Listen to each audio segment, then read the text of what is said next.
the President of the United States.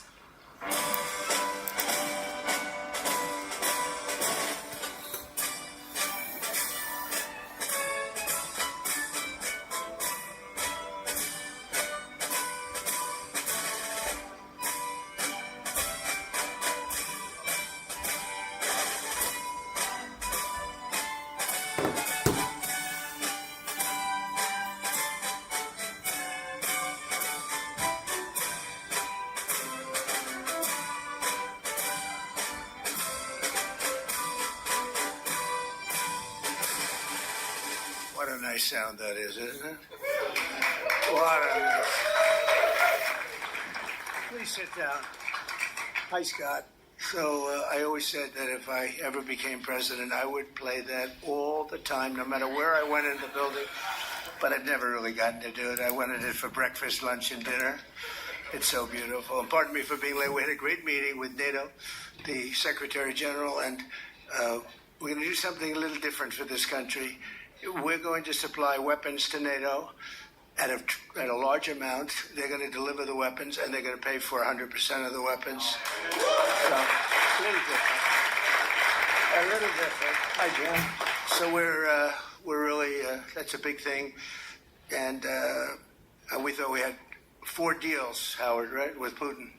Somehow they end and we get off the phone. Oh, that was a very nice conversation. And then he sends missiles into buildings someplace. I say, what was that all about? So anyway, so we're going to be doing that with NATO. And it's fully approved, fully done. We'll send them a lot of weapons of all kinds. And they're going to deliver those weapons immediately to the site of the war, different sites of the war. And they're going to pay for 100% of them. This all was made possible by going from 2 to 5% a month ago when I went there. So,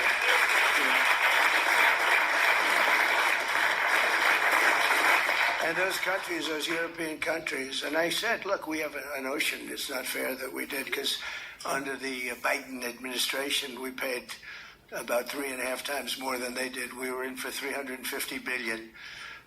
Got nothing for it. We were in for 350 and they were in for 100. So, which really meant one thing, because you have great business leaders here. It meant very simply that they were better negotiators than our president was. But so this is a very important thing, and hopefully that will come to an end at the end of 50 days. If we don't have a deal, then we're going to have to do. We have no choice but to do secondary tariffs. You call it secondary tariffs, which are pretty tough. Which we don't want to have to do, but let's see what happens. But we thought we had a deal numerous times. I'd get home, I'd say, First Lady, I had the most wonderful talk with Vladimir. I think we're finished. And then I'll turn on the television, or she'll say to me one time, wow, that's strange, because they just bombed a nursing home. I said, what? So we don't like that. But I want to thank you all for being here, and welcome to the first ever White House Summit of Faith and Business Leaders. You're really some of the greatest business leaders in the country. When I looked at some of the names, I said, whoa, that's big stuff we have here today. In fact, before I was president, I would have been very intimidated, but now I'm president, so I don't have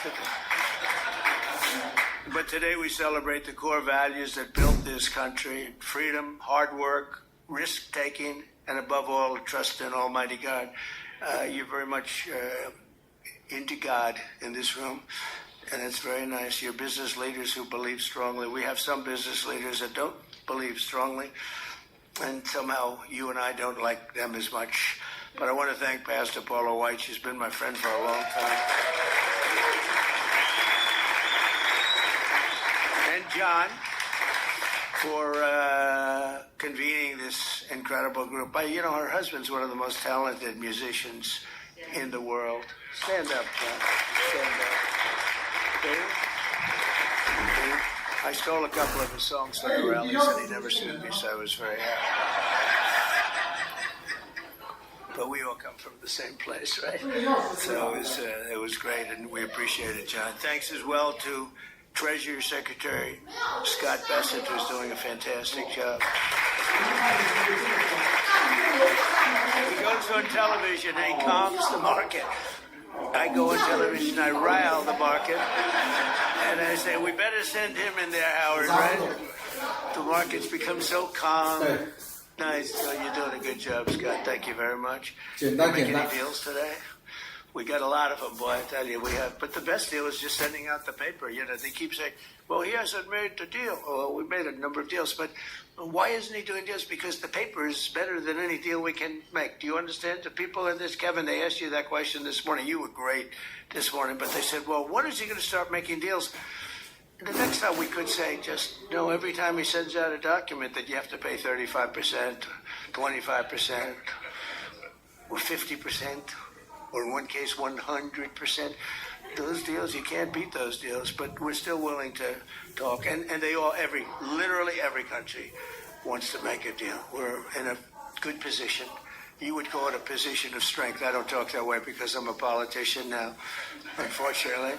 And I don't want to talk about strength. I just want to say we have to be treated fairly because we were ripped off on trade and the military for, we protected other nations. Nobody paid us. Nobody did anything for us. Nobody helped us. And that's much different. NATO's a much different situation now. When I got in, I believe we were paying for 100% of NATO. And now they're paying, they went from 2%, but they were paying 1%. To 5% that they're paying. It's a big difference. It's about $1 trillion difference. And they're wealthy, for the most part, wealthy countries. And some of them, they're among the most powerful, among the wealthiest countries in the world. So they're going to start paying, and they want to pay. And we had a great meeting about 1 month ago. That set the stage for what happened here. But it's very important. So I want to thank Scott for being here. I want to thank Commerce Secretary Howard Lutnick. You are doing a good job. Am I right when I say I really don't want deals? I just want the paper to get sent? Right, it's true. I don't know if this is on television. Yeah, it's always on television. SBA administrator and a great person, cabinet member, a friend of mine for a long time, Kelly Loeffler. Kelly, you're doing great. She's small business, right? She only does small business, but when you add it all up, it's the biggest bank in the world by a factor of about 10, right? She's doing a great job. And director of the White House Faith Office, Jenny Korn, who's also amazing. Thanks, Jenny. From the earliest days of our republic, the steady compass of faith has guided the strong hands of American workers, builders, and entrepreneurs like really no other. Our country was founded by pilgrims and believers, and every generation since, Americans of faith have built our communities and forged new industries and enriched our country by millions and millions of people and ways. John D. Rockefeller, J.C. Penney, Charles Goodyear, Truett Cathy, and frankly, we have people I could name right in this room sitting here that their names are every bit as big as that. They were inspired by their love of God, and now the proud tradition continues with all of you. And this group reminds us, as a nation that prays is a nation that prospers. And you see that I think one of the reasons we went so bad is they really wanted to take God and religion out of your lives. And there was nobody to, look up to. There was just nobody. It was, we were freewheeling. And we can't freewheel. We have to bring religion back into the country, and we're starting to do that, I think, at a very high level, Paula, a very, very high level. You see churches are starting to fill up again. Under the Trump administration, America is prospering, and America is winning like never before. Our country is back. So I was in Qatar, Saudi Arabia, UAE, and then a month ago we were in Europe with all of the NATO countries, European countries, and plus Canada. And almost everyone said almost the exact same words. They said, 1 year ago, your country was dead. Terrible term, but that's what it is. Your country was dead. We thought it was finished. And now you've got the hottest country anywhere in the world. It's true. Is the hottest country. Did you see they found $25 billion of essentially profits last night? They said, where did it come from? It came from management, but it came from tariffs. And it came from, good business skill, and I've always made money. And now I'm making it for you people. I've had good days and bad days, but in good days and bad days, I always found a way to make money, and we have to do that for our country. But and we did 188 billion in Scott just now, 188 billion in tariffs, 188, and we haven't even started yet. That's only for cars and steel. We actually have barely started. The economy is roaring, business confidence is soaring, incomes are up, prices are down, and inflation is dead. It's dead. We have a bad Fed chairman, really bad. If he would lower the rates, and I tried being nice to the guy, it doesn't help. He's like a knucklehead. No, he's a knucklehead. A stupid guy. He really is. You know, each point, think of this, each point costs us $360 billion. Billion. 1 point, $360 billion. 2 points, you got $600, $700 billion. And we're way high. We're at 450 or 425, 450. And how do you go borrow money at 1% when the Fed has you at 450? And, you know, it's not that easy. I get angry at them. Why are we paying so much? You know, because he's got you up at this number. And we should always be the lowest. Now that we're doing great. We have no inflation. Think of it.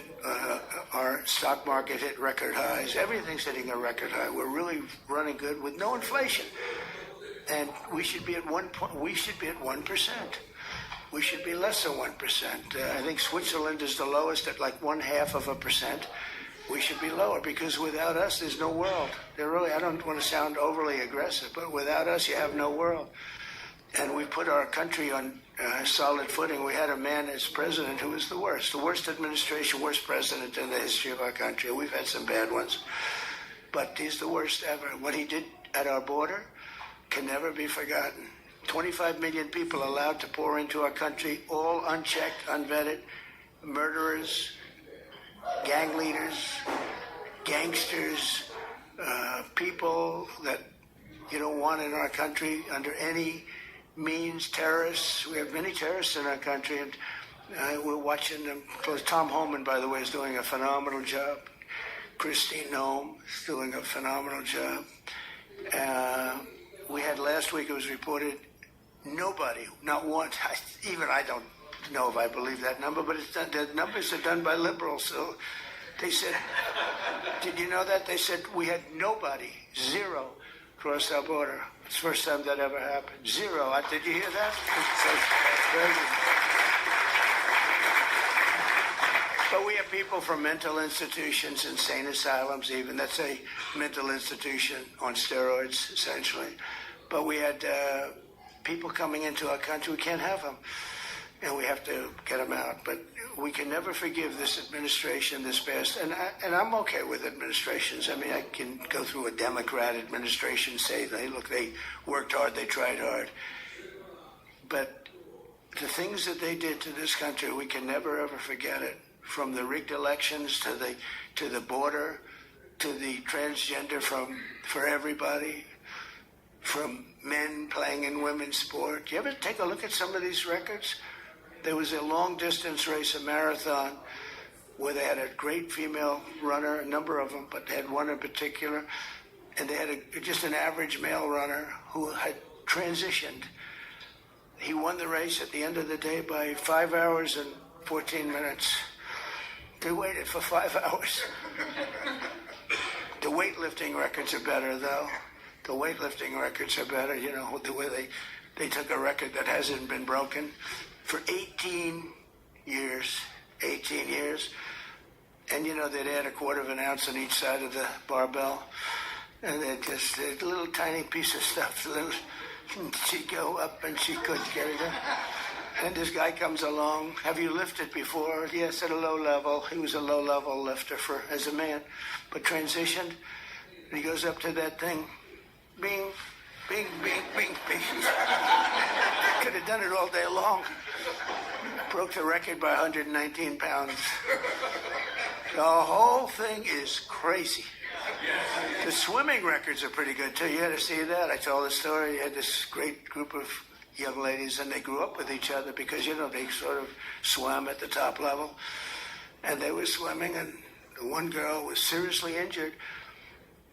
She looked left, and she saw the same girl she grew up with, Kelly, in California. Same girls, that young age, they sort of rise to the top. She looked to the right, she saw the same girls, but there was this giant standing right next to her. And he had transitioned. You probably heard this. He had transitioned. And she'd never seen her before. And when the race was started, he blew by her so fast that she suffered massive windburn. They had to take her.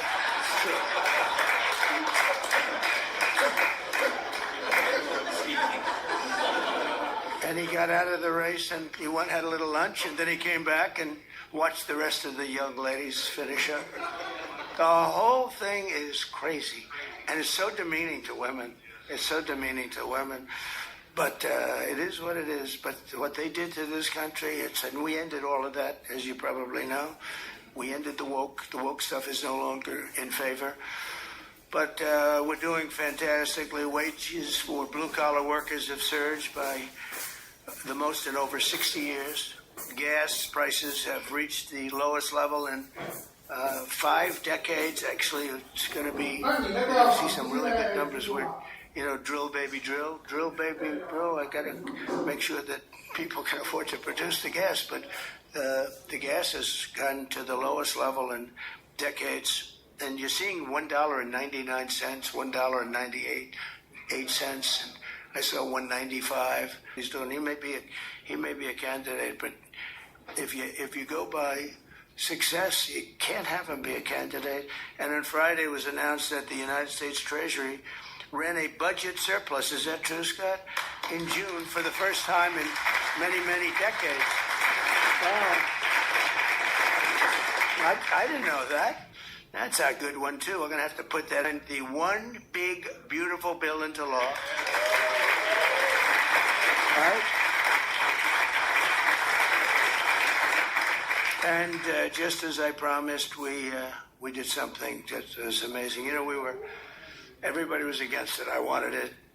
I know Scott and Howard liked the idea of it, too, but it was very risky because they've never done anything like it in terms of the size. It's the biggest bill ever passed, of its kind ever passed, by far.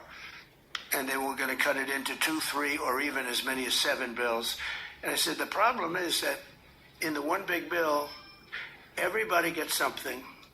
When you cut it into 7s, there are 4 or 5 of them, or 3 of them, right, Kevin, that you get nothing. All they're going to do is fight it. You'll never get them passed. And so we went with it. I was on a show called Deface the Nation. Have you heard of it? They're so bad. They're so bad. These people, they're so average. But I was on this show, Deface the Nation. Ladies and gentlemen, President Donald J. Trump on Deface the Nation. No, but they're all so bad. But we were on the show, and she said to me a question. She said, what would you call this bill? Would you want to have it called One Big Beautiful, or would you rather see it? I said, what I want is one great, big, beautiful bill. And Speaker Mike Johnson, John Thune, they were watching, and they said, what a great name for the bill. We actually ended up calling it that. We took the great out. I actually liked it even better. One great, big, beautiful. But they said, let's a little bit of a low-key. But we got to pass. But we got to pass because there's something for everybody. And there are things that people don't like, but you need them for the country. You have to do some things that are great for the country, but they wouldn't necessarily get the votes. And we got the votes. Think of it, not one Democrat vote. All the goodies that we got, not one Democrat voted in either the Senate or the House. And we're talking about tax cuts and business. So many different things that are so good, right? Not one Democrat vote went with us, not one. So we had to get almost every. In the House, we got 218 to 2. Think of that, 218 to 2. Nobody could do that. It's never been done. And that says, and we have Rand Paul Jr., who's a guy we call him Rand Paul Jr. because he always votes no. a guy named Massey. He always votes no. We had another guy who I helped very, very strongly, helped him with a very personal situation, got him through it. And he voted no. I said, thank you very much, I appreciate it. And then we went to the Senate, and you had, of course, Rand Paul, who always votes no. And they call him just say no. I think they think it's... No, I think and, you know, I got him elected. I had to go to Kentucky twice to do rallies to get him elected twice. But they forget. A lot of politicians forget. And then we had a couple of others. Susan Collins, she's another one. Just say no. She always brutal. And we had some people. Tillis, I guess, was a no, right? He was a no. And they said he was brave. He said no to the president, but he resigned the following morning. So that was terrible, I thought. But we couldn't lose more than three. We had three that said no, and so we won that 50 to 3. So it was pretty good. And the senator came over to me and said, "I can't believe you won the House." Great guy, this senator, Eric Schmidt, who's doing a great job. He said, "I can't believe you won the House." And he said, "Actually," he says, "remember 218 to 2. We needed 3, so we could have lost 3. We actually only lost 2." I said, "No, actually, the Senate was tougher than the House of the 2. That question's asked to me, who was tougher? I'd say the Senate was tougher, actually, amazingly. It shouldn't have been. We had a slightly bigger margin in the Senate proportionally, but it was brutal. It was, they said, sir, we have 12 hard no's. You know, hard no is not recoverable, right? This was at 2:30 in the morning. Mike Johnson called up. It could be 20, but it's at least 12. So could you call them, sir? And I said, what time? I said, 2:30 in the morning. And we have to win, right? We can never give up. The people in this room, right? You never gave up. Mike's supporter right from day one, and her husband with a bad damn back, right? How's his back? Is he okay? Every time I see him, he's got a bad back, but he's got a lot of cash, so. A lot. He's got a lot of cash. But no, they're great people. Thank you very much. I do appreciate you. You were there right at the beginning, you know, always was there. But we have a situation where we call up these people at 2:30 in the morning, and I called up. I got along with them all great. I liked them, but they're tough. You know, they're congressmen. When you're a congressman for 20 years or you're a senator for years, you're smart and you're a survivor because you go through all sorts of hell. How are you doing? He said, fine, sir. I said, family's good, yeah. He said, sir, you have my vote. I never said what I was calling about. I said, I do, thank you very much. But how do you know what I'm calling you about? Well, I said, sir, I've been your friend for 2.5 years. You've never called me during normal hours. So I assume that if you're calling me at 2:30 in the morning, you're not calling me to ask me, how's the family doing? I said, yeah. So, pretty good. So I called up everyone, I think everyone with the exception of one had to speak a little bit, but I call up, sir, you have my vote. Thank you. Sir, you have my vote. Think of that. And we got 12 votes in a matter of, I called back 20 minutes later, I said, you got all the votes. That's spirit, right? That's spirit. They wanted to maybe hear, they wanted to have a little love. You know, the sad part is that some of the best people are the people that don't get any publicity because they go with something because it's good. So a guy like some of the people I'm talking about, but some of the people where you didn't even have to call, they vote yes, 100%. You don't have to waste any time with them. You don't have to beg them, come on, you can do it, come on, let's have lunch, let's have dinner. And then you have other guys that want you to suffer. I mean, some of these people that I just mentioned, whose names I just mentioned, you got to go through hell. And the ones that are really good, and they love the country, and they're doing right. I mean, what's the alternative? You know, the alternative here, you're getting the biggest tax cut in history, and with the Democrats, you're going to have the biggest tax increase in history. Now, we could go into 100 other details. They're equally as crazy. So I said, so what's the difference? So you're going to say no, and you're going to have the biggest tax cut in history this way, and you're going to have the biggest tax increase the other way, and you'll probably end up in a depression, because if you ever did that, it would be a shock to the whole world. That's what happened in 1929.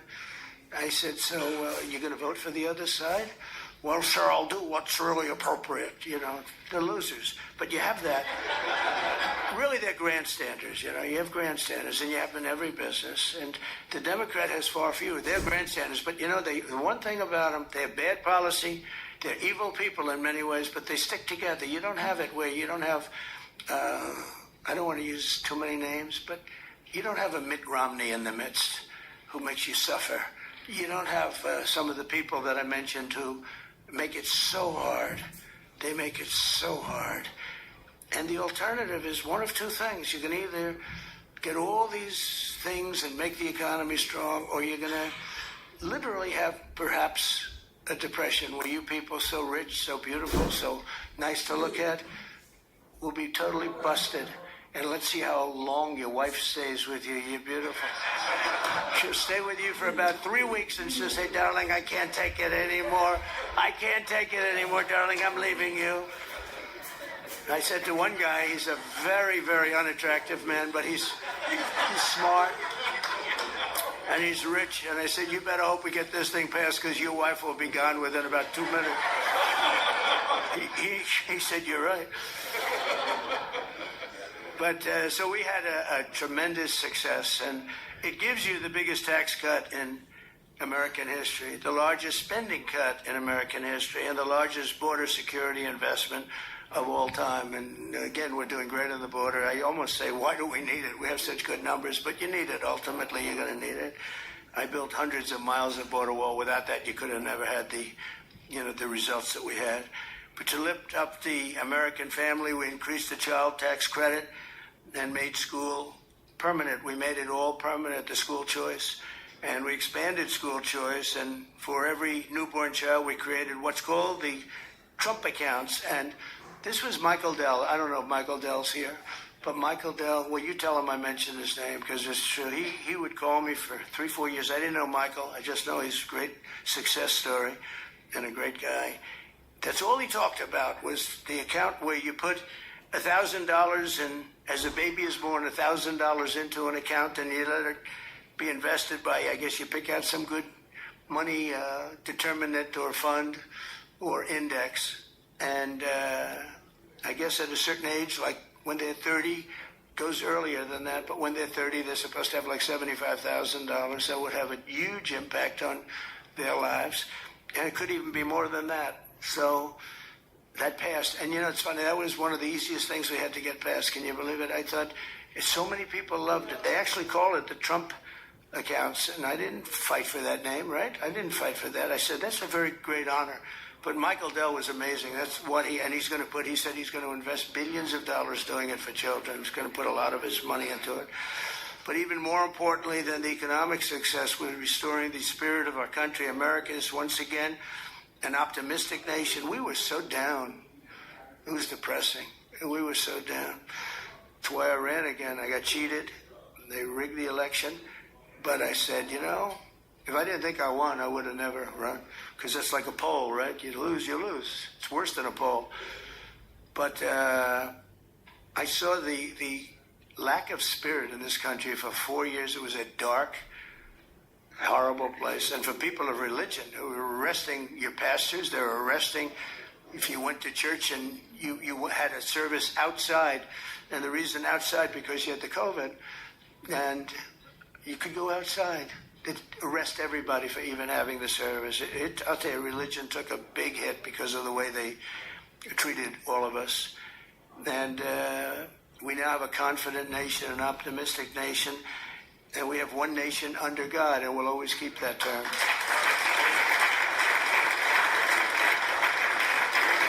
And we're bringing back, very importantly, and not just evangelicals or Protestants or this, all religions, we're bringing them back into our country. As president, I've ended the radical left war on faith, and we're once again protecting religious freedom like never before in our country. We're protecting it like never before. We're getting rid of the Johnson Amendment that didn't let the pastors and ministers and everybody speak about politics.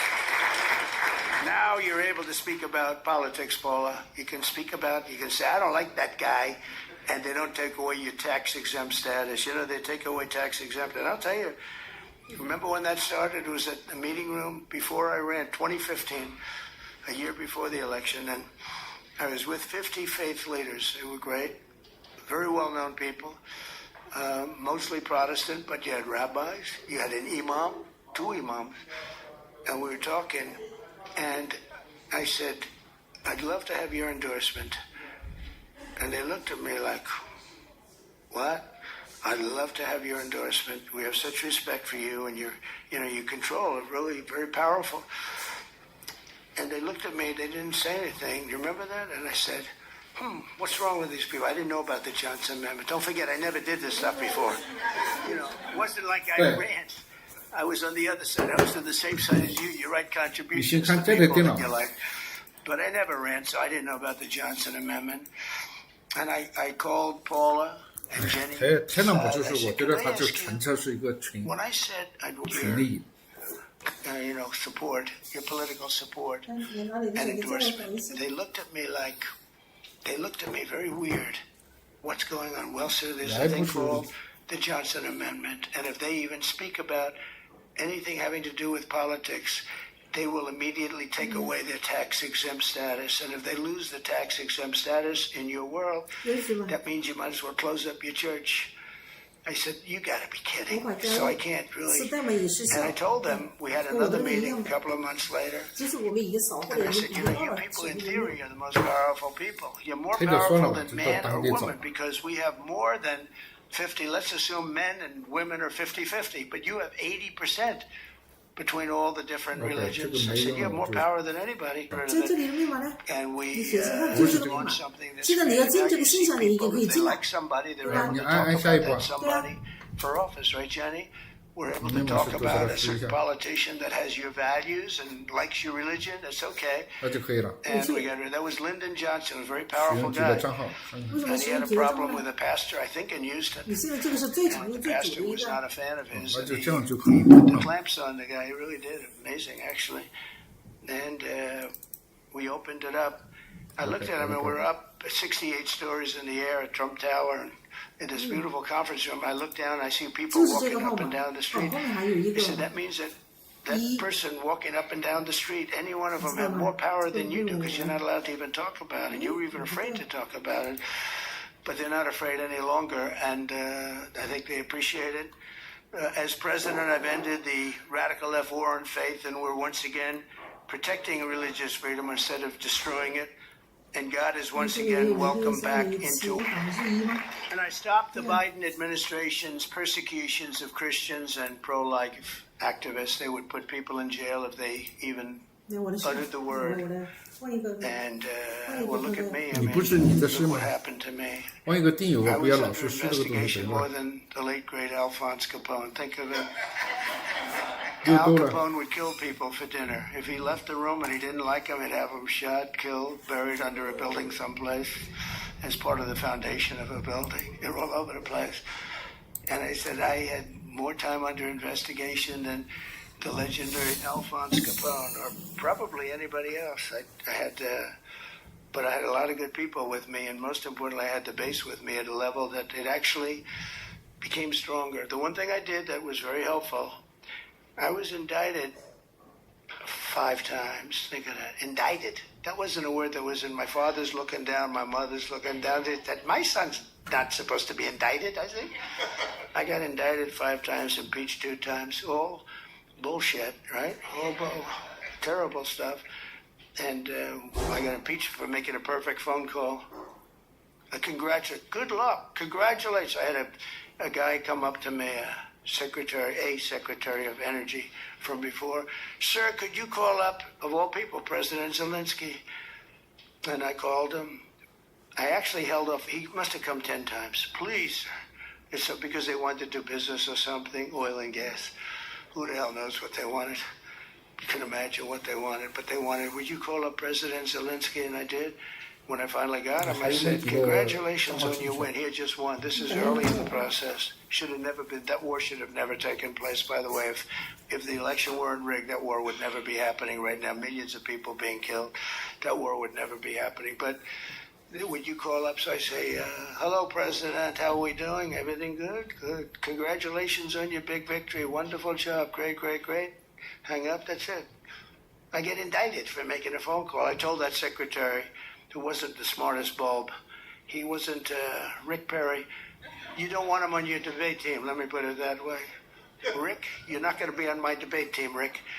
But he's the one that asked me to do it, Rick Perry. And I said, thanks, Rick. That was a wonderful suggestion. I just got indicted over your stupid call. This is what we have to put up with, right? This is what we have to do. We have to put up with things. But it's been an amazing period of time, and we've straightened out so many bad things in this country. I created a Presidential Commission on Religious Liberty and established the Department of Justice Task Force to eradicate anti-Christian bias, because you have a very big anti-Christian bias that you don't think about and you don't hear about. I established the White House Faith Office to defend and represent people of all faiths, and it's located in the White House. You've never had an office. You've never had that. And Jenny and Paul are there all the time, but we have it in the White House, so people can call up and complain, or they can call up and say, you're doing a great job, whatever. But we have it actually in the White House. Nobody's ever done that. We've restored the fundamental principle that God created two genders, male and female. That was a tough one. And we're defending parents' rights, where the parents' rights have been taken away from them in schools. You look at some of these school boards, it's like they're brutal dictatorships, and we brought it all back. The parents have the control now, and last Monday, we effectively eliminated the infamous, as I said, Johnson Amendment, such a big deal, and various other amendments and things that really took away your free speech. That's what they've done. They've taken away free speech. I also want to recognize the incredible contribution of our Melania, and she says hello. And Melania did the Be Best initiative in supporting children in our foster care system. She visits a lot of children, a lot. Yesterday we went to the game, at the soccer game. I don't know if you saw it in the Meadowlands. It was incredible. She's always thinking about the children that have a hard time and helping America's young people reach their fullest potential. And it's remarkable to think that it was only 1 year ago this week that my time on earth nearly ended. And if you look at that, God was with me, because that's something that, in theory, I should not be with you.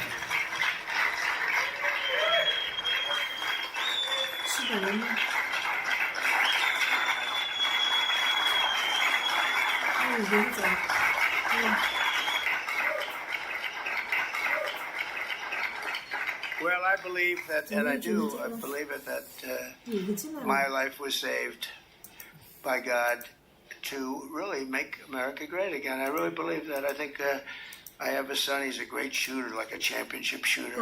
Don and Eric is a great shooter, both of them.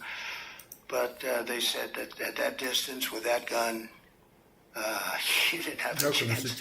And we turned the head at the right time, didn't we? We turned the head at the right time. So, I don't know, some people say it was lucky, and some people say something else. I say something else. I think God helped us. So I always believed in giving back to this nation, a nation that we love so much, and I know that everyone lives by that same sacred principle. The people in this room do, I can tell you.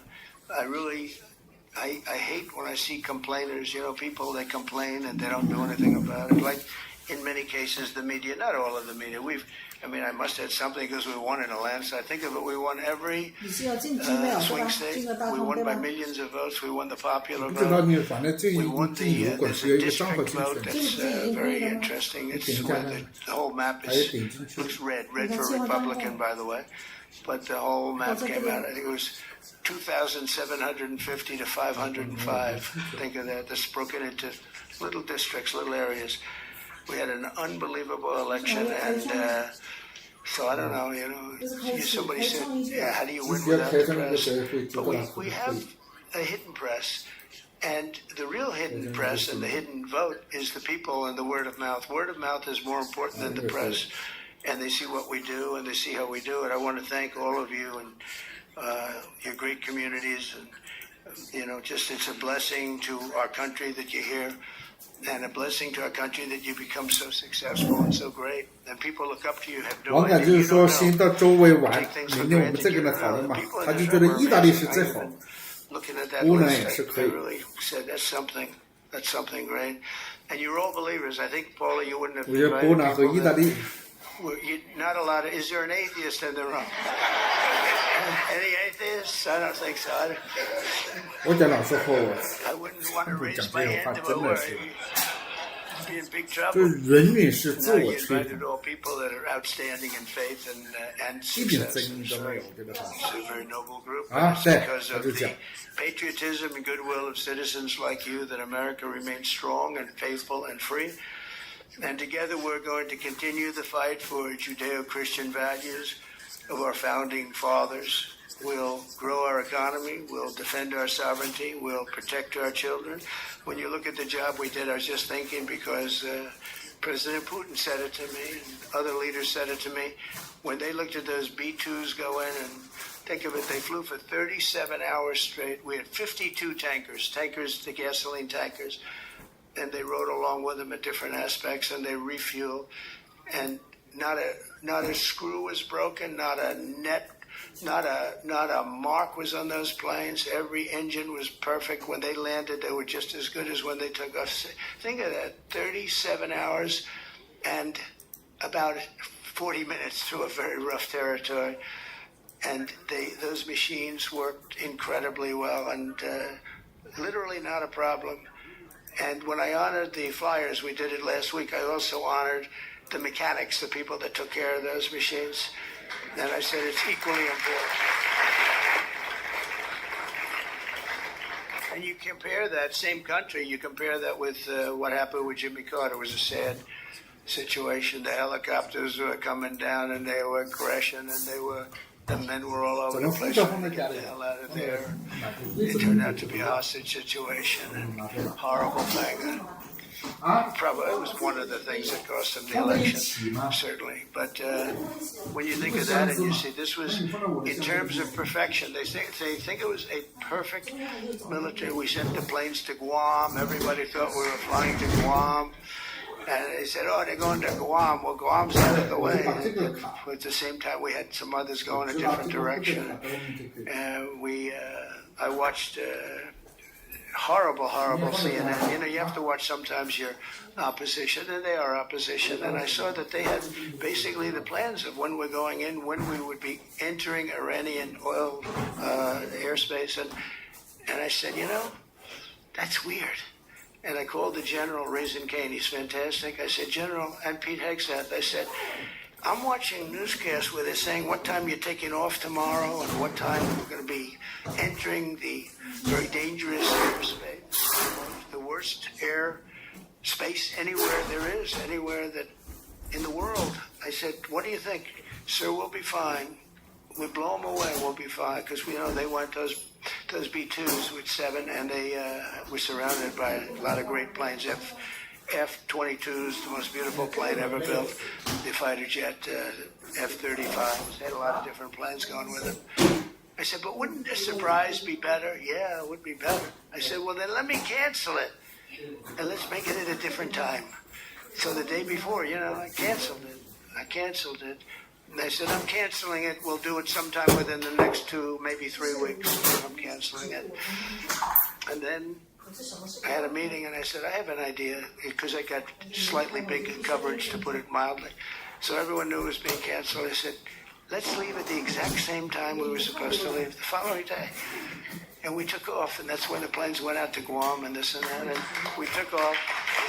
And that was the only time, and they said it, that was the only time they knew we wouldn't be coming in, was the exact same time that I can. I said, let's do something. And they flew in, and they were stealth, incredible planes. They were stealth. And they hit every bomb, hit their mark. Every single bomb hit the mark. It was unbelievable how they did it. And then they said skedaddle. Skedaddle means get the hell out of there. They had to get out of that airspace. But it was an amazing thing, and I think it was so great for our country in so many different ways. You see so many incompetent people, like the way we left Afghanistan with Milley and all these incompetent, stupid people. And Biden, I mean, it was him. Leave everything behind.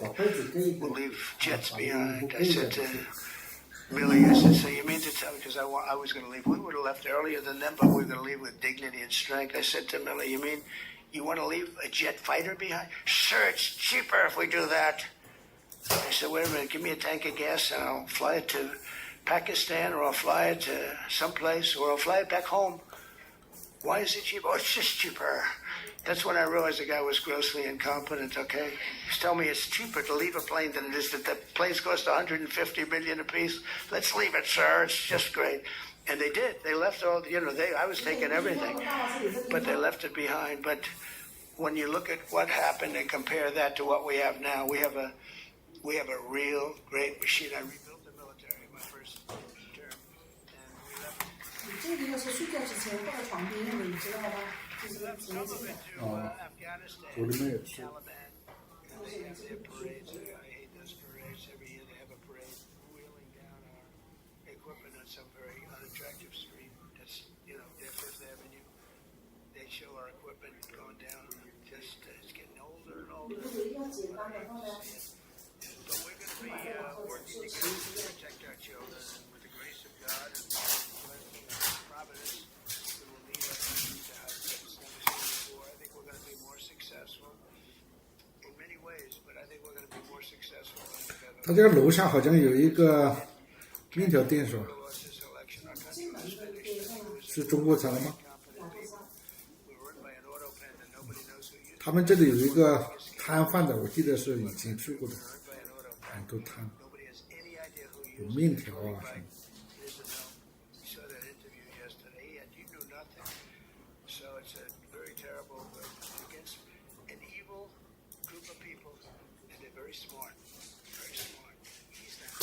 They took over the Oval Office. They actually took over the Oval Office. We can never let a thing like that happen again. So, Paul, I want to thank you very much, and I want to thank Jenny, and most importantly, I want to thank the people in this room. You really are incredible people, an inspiration to our country.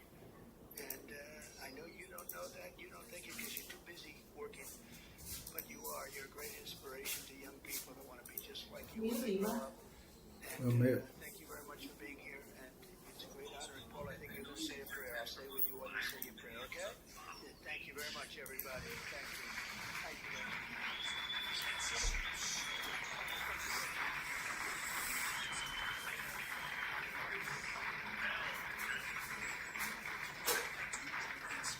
Thank you so much, Mr. President. He's asked me to be seated 我 for 就 just 包括 a 你们 moment. 一起。 And 没有，我昨天有笔都拉掉了。 champion of faith of any president that the United States of America has ever had.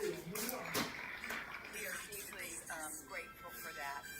We are very honored that you are all here with us at the White House, and where faith is not sidelined, but has a seat at the table.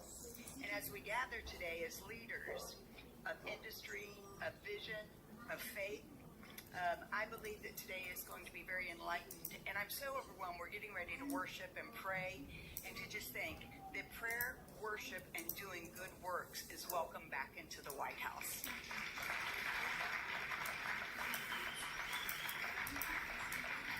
President Trump is a historic and a bold move established the White House Faith Office to recognize some simple truths, that America is strongest when faith is engaged and not silenced, when believers are activated and they are not isolated.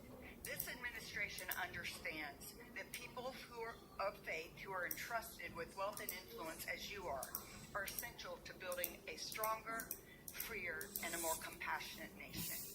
You're more than just CEOs and business leaders and entrepreneurs.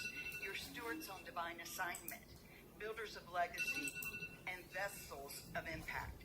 You've been called by God to his kingdom for such a time as this. And together we are witnessing something absolutely remarkable.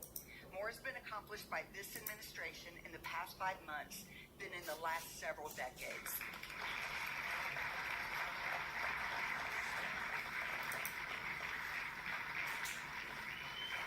And that is due to the leadership of the Trump administration and the great team he has assembled. America's spiritual and moral foundations have been restored, and it's Reading 冷呢？你不觉得冷吗？ Today's not just a luncheon. It is a moment of divine alignment, a commissioning.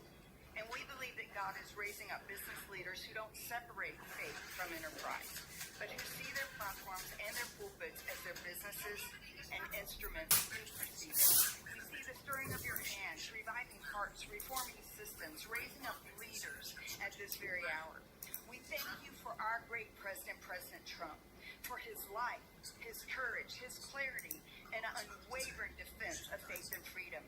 May your wisdom guide him and your protection always surround him according to your word that does not return void. In Psalm 89:21, that you say, my hand will sustain him, and surely my arm will strengthen him. We bless every person in this room, those you've entrusted this wealth, strategy, and vision to, according to 1 Timothy 6, that you tell us to not put our hope in riches, but be rich in good works, generous and ready to share. So they are your Josephs in Egypt, the wise stewards in famine. They are your Daniels in Babylon, the uncompromising voice, and your Lydia in Philippi, the ones who expanded the kingdom. Let this be more than a meeting. Let it be a movement where we come together and converge to bless communities, care for others, and reach nations, empowered by your purpose and your grace. 它这个房子倒是真大。 For thy kingdom come, thy will be done in Huh? the earth as it is in heaven. In the mighty matchless name of Jesus, we pray these things and come in agreement. Bless this food and bless everyone. And everybody said, amen. And by the way, it is Secretary Howard Lutnick's birthday, so I'll wish him a very happy birthday. We are so grateful for your time, President, and my husband John's going to worship. At any time that you have to go, we know that you have spent more than enough time, and you are running the country exceptionally for us, and we are all so grateful. So he will stay as long as possible, but will you let President know how much we love and appreciate him?